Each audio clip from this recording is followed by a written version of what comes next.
Hello नमस्कार दोस्तों।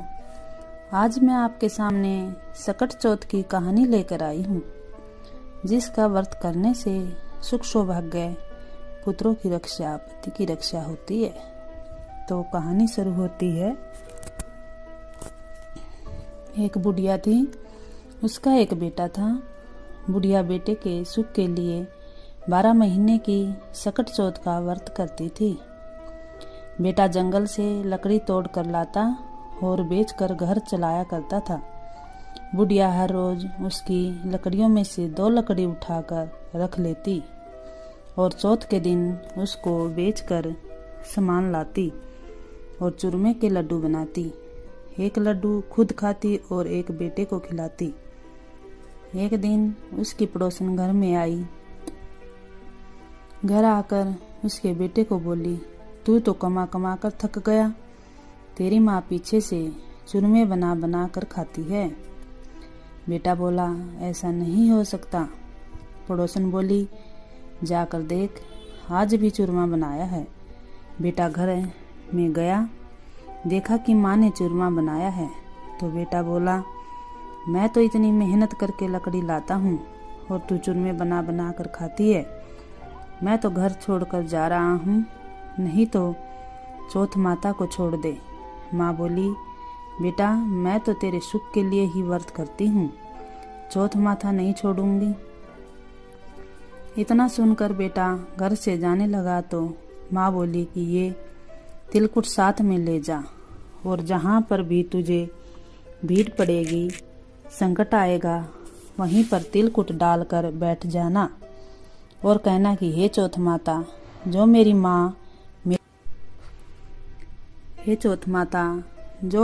माँ मेरे नाम के व्रत करती है तो मुझे संकट से बचाओ। वह तिलकुट लेकर घर से निकल गया। थोड़ी दूर पर गया कि आगे नदी आ गई। वह तिलकुट बखेर कर बोला, हे चौथ माता, अगर मेरी माँ सच्चे व्रत करती है तो मुझे रास्ता दे।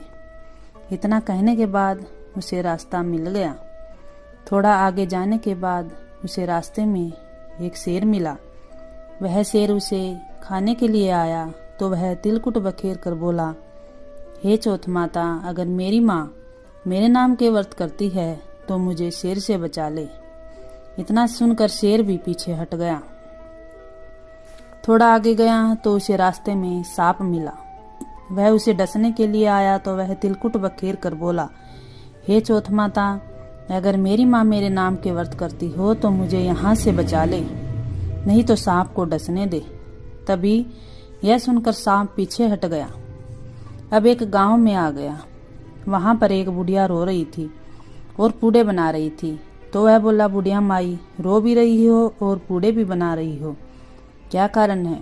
बुढ़िया बोली, आज मेरे बेटे की बलि चढ़ेगी, इसलिए मैं रो रही हूँ और पूड़े बना रही हूँ कि वह पूड़े खाकर चला जाएगा।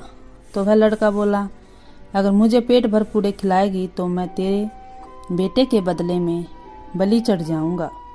बुढ़िया बोली, बेटा पूड़े तो कितने भी खा ले, पर कौन किसके बदले जाता है? वह बोला, बुढ़िया माँ, मैं जरूर जाऊंगा। उसने पेट भर पूड़े खाए। सोते समय बुढ़िया को बोला कि जब राजा के घर से बुलावा आएगा तो मुझे उठा देना।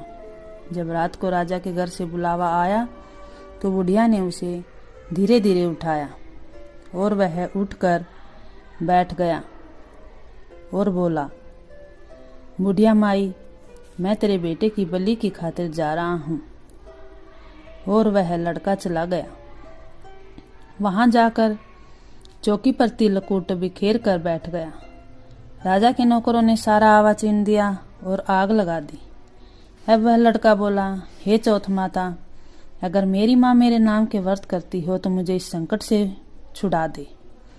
इतने में आवा पककर तैयार हो गया। जो आवा 6 महीने में पकता था वह 3 दिनों में पक गया। सोने चांदी का कलश हो गया। राजा के नौकर राजा को जाकर बोले, आवा पककर तैयार हो गया है। फिर राजा ने बोला कि बर्तन उतारो। अब अंदर से आवाज आई कि धीरे धीरे उतारो। राजा के सब नौकर डर गए। वे बोले, इसके अंदर कोई भूत बोल रहा है।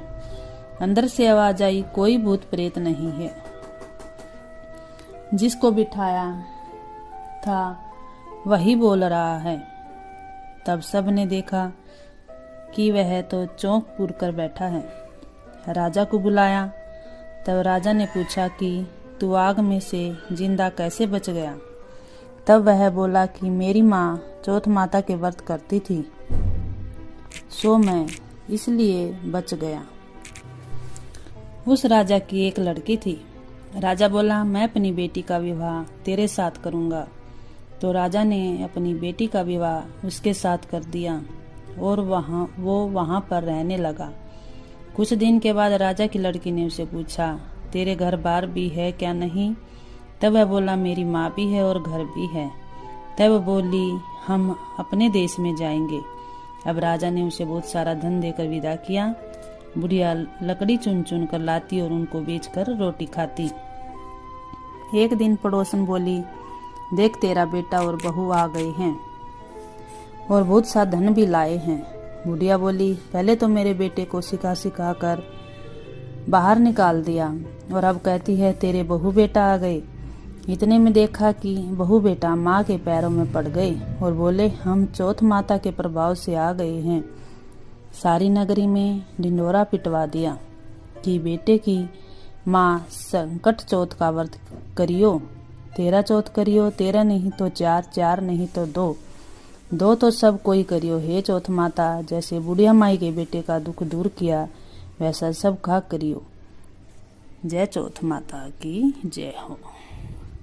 तो दोस्तों वीडियो को लाइक जरूर कीजिए और शेयर सब्सक्राइब जरूर कीजिएगा। धन्यवाद।